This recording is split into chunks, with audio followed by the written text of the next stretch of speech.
నేను వెరీ రీసెంట్గా ఒక ఫ్రెండ్ని ఇన్వైట్ చేశాను అనమాట. తను ఇంటికి వచ్చి రాగానే మొదలెట్టేస్తారు. ఎలా అంటే, అయ్యో ఏంటి మీ అమ్మాయి ఇంత సన్నగా ఉంది, మీ అబ్బాయి ఏంటి ఇంత సన్నగా ఉన్నాడు. చూడండి, ఒక్కొక్క పిల్లలకి ఒక్కొక్క డిఫరెంట్ ఇది ఉంటుంది అనమాట. అది జీన్స్ ప్రకారం కూడా సన్నగా అవ్వచ్చు, లావ్ అవ్వచ్చు, ఇలా ఉంటారనమాట.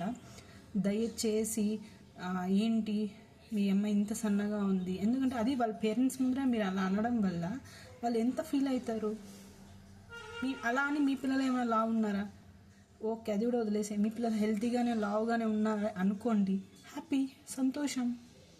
ఆ ఫుడ్ పెట్టు, ఇది పెట్టు, ఆ మాల్టీ.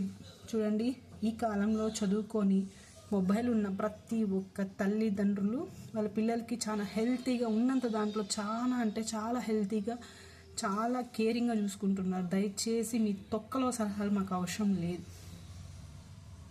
నేను ఏం చెప్తున్నానో చెప్పిన వాళ్ళకి బాగా అర్థమవుతుందని నేను అనుకుంటున్నా. దయచేసి చెప్తున్నా, first wash your hand, otherwise others wash. Okay, don't. నేను ఒకటి చెప్తున్నా అండి, దయచేసి రిపీటెడ్గా చెప్తున్నా, పిల్లల విషయంలో మీరు కామెంట్స్ తగ్గించండి. ఎందుకంటే వాళ్ళు కనుక్కొని చాలా అపురూపంగా, చాలా జాగ్రత్తగా, చాలా ప్రొటెక్ట్ చేస్తూ ఉంటారు వాళ్ళ పిల్లల్ని. అలా ఎలా అనిపిస్తుందంటే, కావాలని గిల్లి ఒక మాట అనేసి వెళ్ళాలి అనేసి వాంటెడ్గా అనిపిస్తుంది. ఇంకొకసారి ఈ బిహేవియర్ మీరు మార్చుకోలేదు అనుకోండి, మీకు ఆల్మోస్ట్ అలా ఎనిమీసే ఉంటారు. ఎందుకంటే ఒకసారి 2 సార్లు అయితే యాక్సెప్ట్ చేస్తారు, ప్రతిసారి వచ్చినసారి అలానే అంటుంటే ఏమనుకుంటారు తెలుసా, ఫస్ట్ డిలీట్ చేయాలనుకుంటారు మిమ్మల్ని.